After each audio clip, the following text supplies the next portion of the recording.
Welcome, guys. Welcome to another episode of Nick's Picks. Today is, January 25th, when, oh boy, season is here. Demand is here. A lot of people started touring properties. Everything is flying off the shelves, especially suburbs for lower budget. And yeah, that should be an indicator that if you want to buy property, like, get off your ass and start touring, because honestly, your competition is already tenfold. You know, we've been doing that show for how long? We've been doing that show for? This one? Yeah, like Nick's Picks. It's been more. Yeah, it's been probably 3 months. So when we started doing that show, it was kind of in the middle of slow season. What was it, like November-ish? And they were just, when we started doing the show, there was not, demand was low. And I had a lot more time to explain to you basically what's like that. Oh yeah, you can go and negotiate, you can get a good deal and all that stuff. Well, newsflash, that time has passed, at least for the next few months, unfortunately. Today I have a few properties for you, and I was literally doing research this morning, and I picked one of them in 8 o'clock in the morning to present to you today. Right now is about 11:30. This property is already off market. It's already contingent under contract, and we're gonna see this more like often than not. Yeah, today we're gonna talk about the rates. I'm just gonna give you a little bit of advice of how to work with your broker, especially in these kind of times when properties are coming off market literally in a day or two, and give you a little bit of advice how to work better with your broker, how to use your broker a little bit better as a resource tool in your arsenal in order to purchase your investment property or first time or a first home. And also I do have 3 properties for you that, 2 already, because one of them went under contract, but I'll still talk about it. And then I have an open house for you to go and check out this weekend if you don't have anything better to do and you're actually looking for a home. You can do a little bit of work yourself. Okay, let's start with the rates. Unfortunately, rates are a little bit higher. We talked about it like a week ago. They're still up there in the 6.75, 6.6, 6.85. I'm seeing all across the board, but they're definitely over 6.5. The reason for that is, I do believe it's, inflation numbers came back, banks got a little bit scared, and yeah, mortgage rates are just a little bit higher. But I've been talking to 3 or 4 lenders for the past month. What I've been hearing, the popular opinion from the lender side, is that the way that the rates are going to go is basically we're going to take 1 step back and 2 steps forward, meaning that yes, the rates are going to go up a little bit for a short period of time, for like a week, 2-3 weeks, and then for the next month, like hopefully in February, they're going to go below 6.5. Then a little, like after that, they're going to go to 6.5, maybe a little bit over, and then they're going to go closer to 6.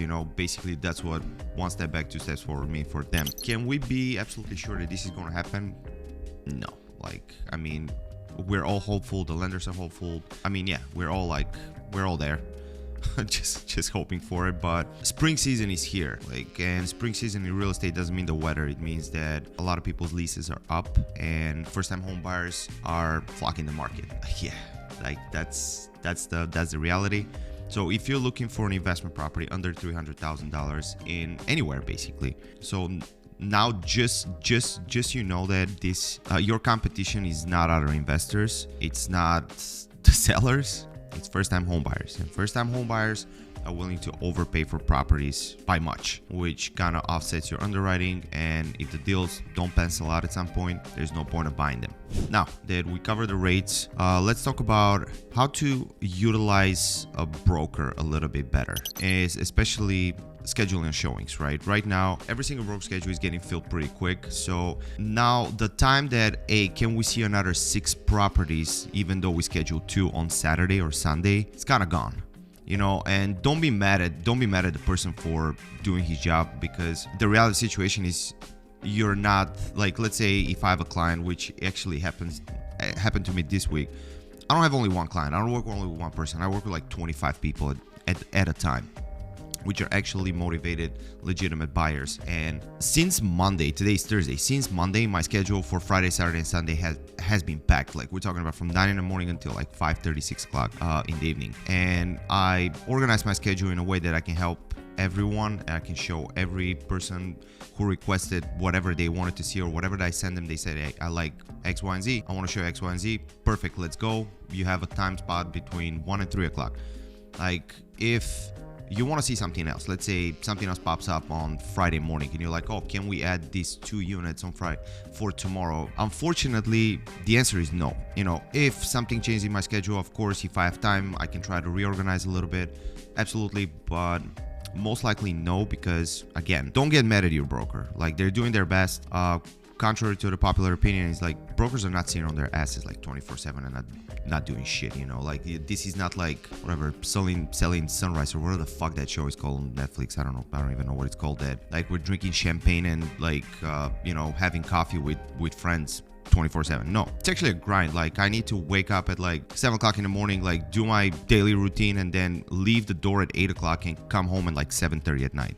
And meaning that I'm going to spend the whole day in the car driving clients left and right, driving new guys left and right. And for me to reorganize my schedule to fit another 2 units to see on like between 1 and 3 o'clock or after the 3 o'clock, that means that I have to talk to another 17 people, meaning that I have to talk to my buyers, that I have to show 4 o'clock, 5 o'clock, 6 o'clock, and then the brokers who are about to show me those places if they're not on the lockbox. And it's a little bit tougher to reorganize because those people who are going to show us, the listing brokers who are going to show us those places, they're still on schedule. They might have another things to do, especially on a weekend. Like, again, this is the job. I'm not complaining that I'm working Saturdays and Sundays, like literally 12 to 14 hour days on Saturday and Sunday. This is not a complaint. This is just reality. I picked that job. It is what it is. But again, some other people, like some listing brokers, might have other commitments. So unfortunately, most of the times the answer will be no. Can we see another 3 places for Saturday showing that we already scheduled for month 3? Probably not. Like, this is the reality situation. Again, do not get mad at your broker. Like, I actually saw that with a couple of my coworkers, which breaks my fucking heart to see that, oh, you know what, like you already showed us, like you already took us out like 3 times. Now that you're taking us 4 times, but you don't have time to show us this in this place. What if this is the one? Well, listen, like, this person is going above and beyond for you to show you basically everything that is out there and try to help you purchase your home. Don't get frustrated. Don't go to another broker just because they didn't have the time to fit another house in their busy schedule just for you. I mean, it's not the end of the world. This house probably will be there tomorrow or the day after tomorrow, or even if they have multiple offer situations, they do have time until like at least 2 to 3 days from now for best and final. You still have a chance to go see the house and submit your offer and talk about it and discuss it, and you know, discuss the comps and all that kind of stuff. Like, this probably the most childish thing that a person can do is like, oh, like, you literally did everything right for the past 2 months that you've been showing us houses, that you've been talking to us, that you've been accommodating every single need that we have. Now, just because you cannot show us this one place, we're gonna go with another broker and sign a non-exclusive. Like, this is the most childish thing that you guys can do. The best thing in this situation will be like, give your broker enough time to accommodate the things that you want to do. Like, for example, hey, I know that we have showings on Saturday between 1 and 3 o'clock. We saw another house that we would like to see. Do you have time? This is the most, like, this is literally the normal conversation you should supposed to have. Not only with a broker, for fuck's sakes. Like, you have to do that with every single person. Like, it's like, these people are not living for you. Like, again, this is a job. Like, our job is to show you place and tell you what the price is, right? And help you secure the best deal out there on the market. Now, if you want to see something else, hey, you know, do you have time on Saturday? If the answer is no, no problem. Let's do a Sunday. Do you have time Sunday? Sure. Let's do it on Sunday. What time? There you go. Do you have time on Monday? No. Okay, Tuesday. It is what it is. Like, me as a broker, I'll call the listing agent and explain the situation.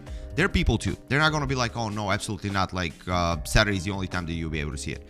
99.9% of the time, that's not going to be the case. Maybe 1 in 1,000 houses, sure. They'll be like, hey, we have like 75 showings. We're thinking about accepting best and final by Sunday. You don't have time on Monday? No. Okay, then I'll do my best to get my clients out there. I'll do my best. I'll reschedule something else if I have to, if this is the case. But I can guarantee you, again, 99.9% of the time, this is not the case. So don't act like kids. Like, be reasonable human beings. because again, this is the busiest time of the season right now. It starts, like it already started. Again, people want to see 17 places a day. I understand, because now like people whose leases are up in like March, April, May, now they're starting to look because they have to move by this time, and we're trying to accommodate every single thing. And yeah, I just can't stress this enough. Don't act like kids. Like, you're gonna be able to go and see the house will be there. It's not gonna move. It's not gonna go under contract in like 24 hours. Don't worry about it. Like, again, 99% of the time, even if they have multiple offer situation, you still have time to see the house, because multiple offer situation is they still give enough time for people to submit offers. Of course, there are exceptions to the rule. Sometimes it might happen sooner than later, but at the end of the day, just have a normal conversation with your broker before you fire them. Like, we're people too. Like, that's all I wanted to say. Use us as a tool in your arsenal to be like, to secure the best deal for yourself. Like, that's what we're here for. That's why you have an attorney, to make sure that everything in the paperwork is good. That's why you have an inspector.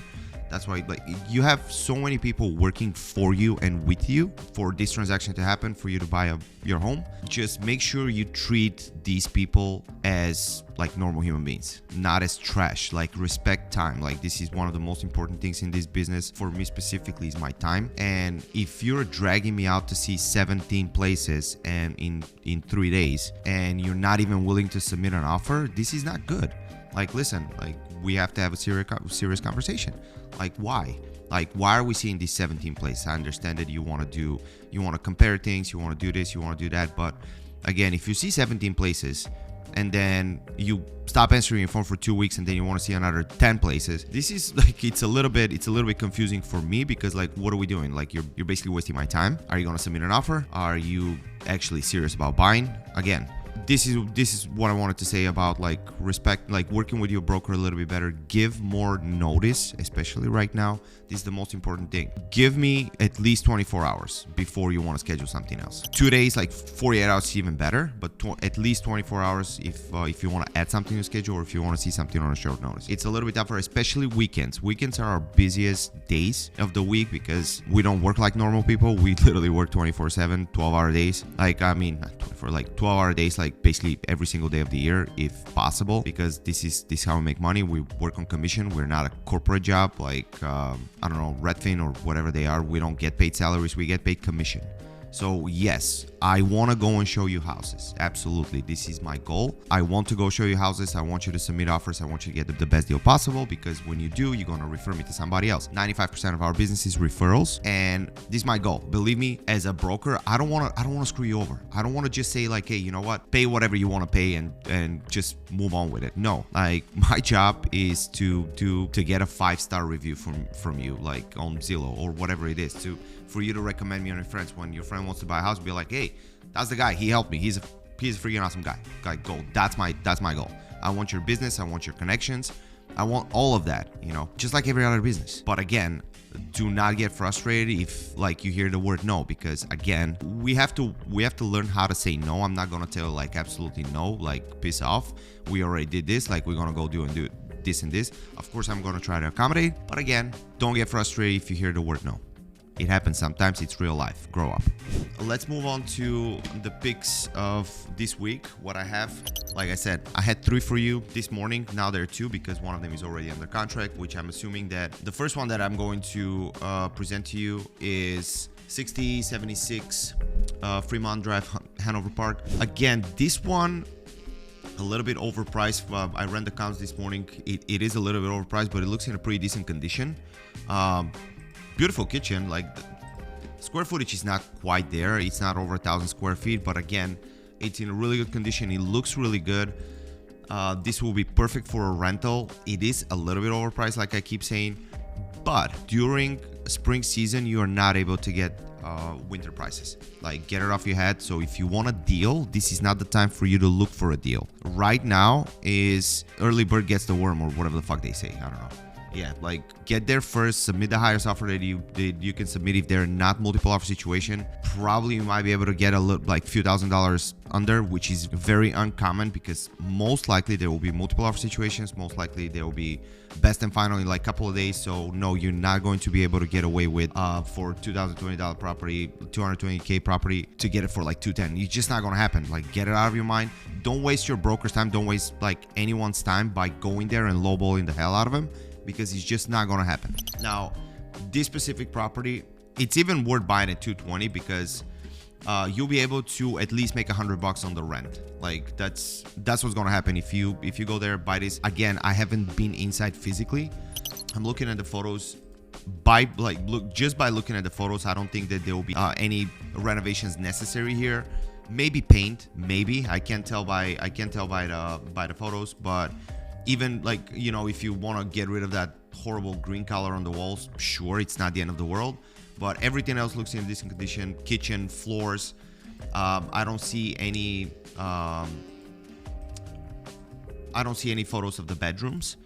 I'm assuming they will be super small, because again, it's a 950 square feet, approximately 950 square feet townhome. Like, the majority of square footage is actually first floor. Second floor will be like couple of small bedrooms and a half a bathroom there. That's perfectly fine. It's not the end of the world. Like, you'll be able to make at least $100 right now, because believe me, the way things are going in the suburbs right now, these properties will be close to the 230, 240, 250 price range in a year or two. So now is the time to get into that place. Next property I have for you, this is the one that actually went contingent. I was surprised that this actually didn't sell before it actually hit the market though. They're on the market for 3 days. I'm assuming the very first day they actually posted the property for sale. They had like 75,000 showings. People are killing each other to go in there.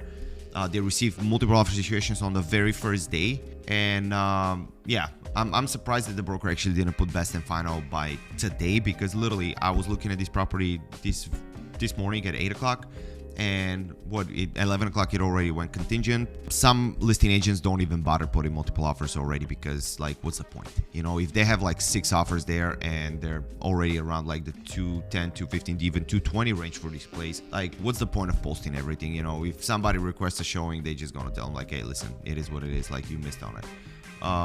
This property, is that the perfect property? Like, it was a perfect purchase for 200. Like, again, it's a little bit outdated. It looks that you don't need to do any renovation. Again, if you're going to live there, sure, go crazy, do whatever you want, renovate the kitchen, renovate the bathrooms, like do whatever you got to do, right? Again, this one looks in a good condition. The floors look nice. Like, of course, I haven't been there physically to tell you if the doors and windows are in good condition.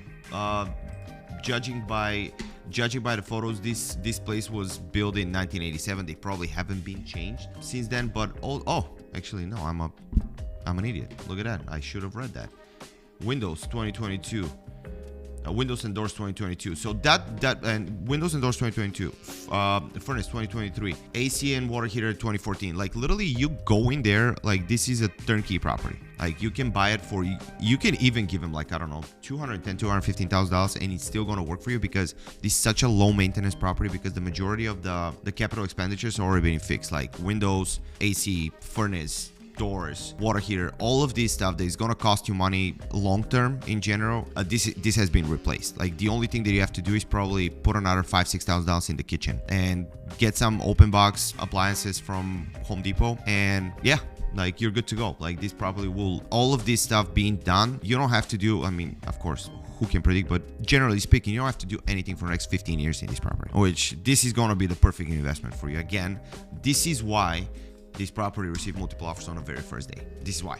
Like, that's the reality. And especially right now, if this place went on market in October, I would say, even if October, I would tell, like, give him $200,000, shut the fuck up, and just pray that you get it, because this is a perfect investment opportunity. Is Bartlett like wow area? No, it's not. But again, it's the suburbs, you know, it is what it is. You know, of course, it's not Arlington Heights. It's not like Deerfield or something that you're going to have like 10 out of 10.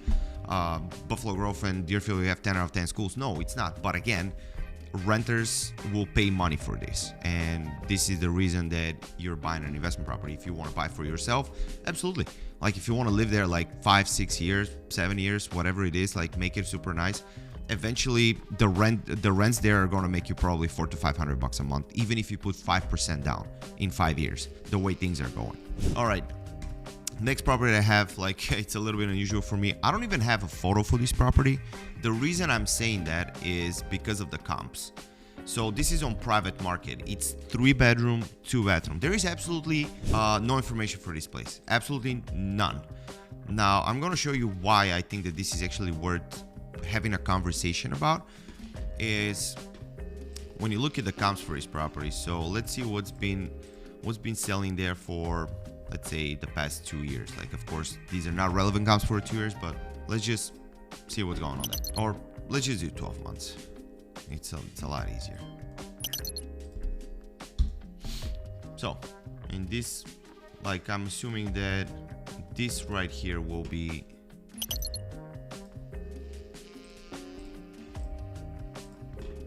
it's going that little circle right here. So you can see what's going on in the past year, only year. So look at that, 2 and 2 in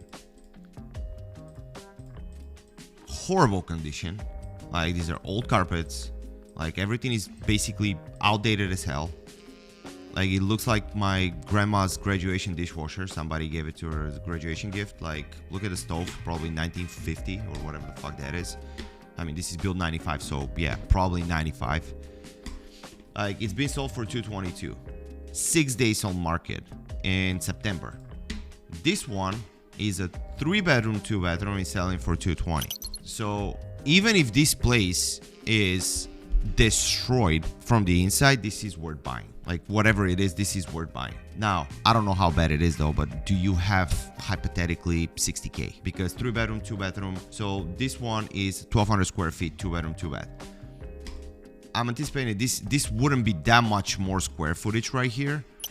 Let's do a little bit of digging. Nope, nothing. So I'm assuming that the square footage of this place might be, so Streamwood, there's no photos. I mean, again, this is just I'm just throwing it out there. It might be a shit show inside. I have no idea, but I'm assuming this will be something like that it's comparable to it, that sold literally a month ago. 1550 square, almost 1600 square feet, 3 bedroom, 2 bathroom. So for $252, and condition is like nothing super crazy. Sure, that decent floors, like they touched up the place pretty decent.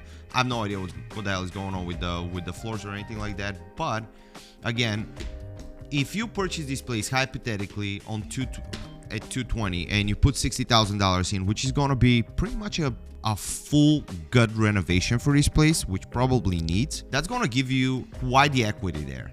Like, you can definitely resell that place for way over $300,000 in a couple of years if you want to live there. Yes, it is rentable, but do we know, like, if you put, hypothetically, if you buy with 5% down, if the lender lends you, like, on this place with 5% down, and you actually put 60,000 in, I believe that you will be making a little bit of money out of this place, but you won't be buying this place for the cash flow from the renter. You'll be buying it for the appreciation, because in 2 to 3 or even 5 years, you'll be able to make actually 30, 40, 50 G's out of this place when you resell it, if you want to resell it and not keep it as an investment, which I wouldn't recommend you to resell it, because in 10 years it might be even more. Who knows? But again, the area is getting better and better. I don't have any photos. Nobody knows what's going on. Activation that says like it's been there for like a couple of months. I don't know why is it still in the market. Maybe it's really bad.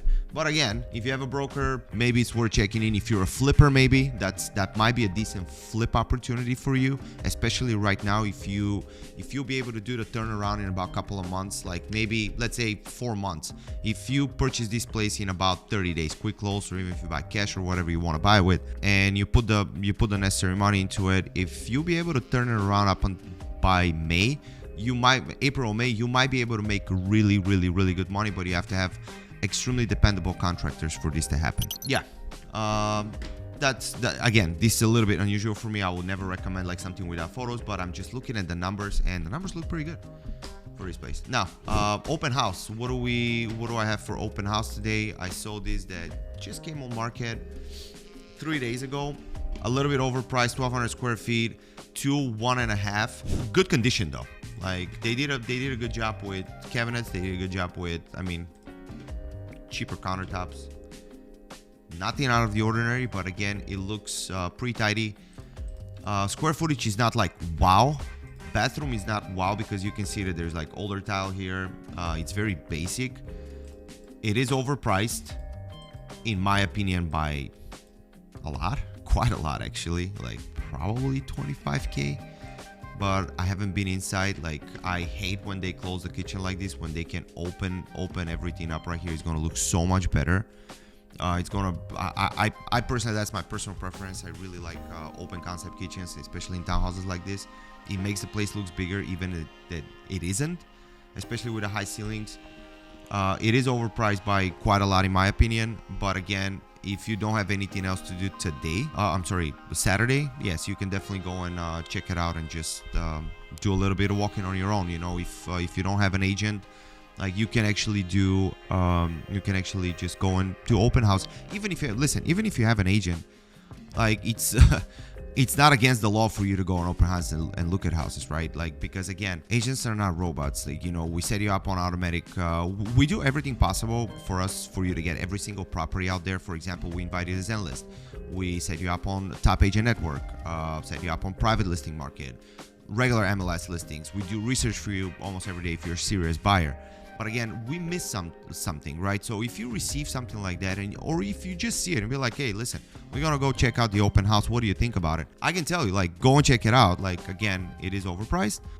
Like that would be my opinion. If a client of mine calls me about this property, I can tell, like, if you want to go check it out, absolutely, that's awesome. Do a little bit of, do the walking, see if you like it. If you actually do like it, these are the numbers. It is overpriced, but if you want to bid on it, maybe we can submit an offer. We can go check it together. I can give you my opinion when I actually walk the property physically on myself. I can see what's going on. Yeah, there's nothing wrong with it. You can definitely do that. Yeah, that's basically it. This is the open house that I have for you for the week. Yeah, I don't think I have anything else for you for today, guys. Stay warm, stay safe. The weather was pretty bad, but actually it feels like summer now that we're in the 40s. Yeah, we'll see you next Thursday, and yeah, go fuck off.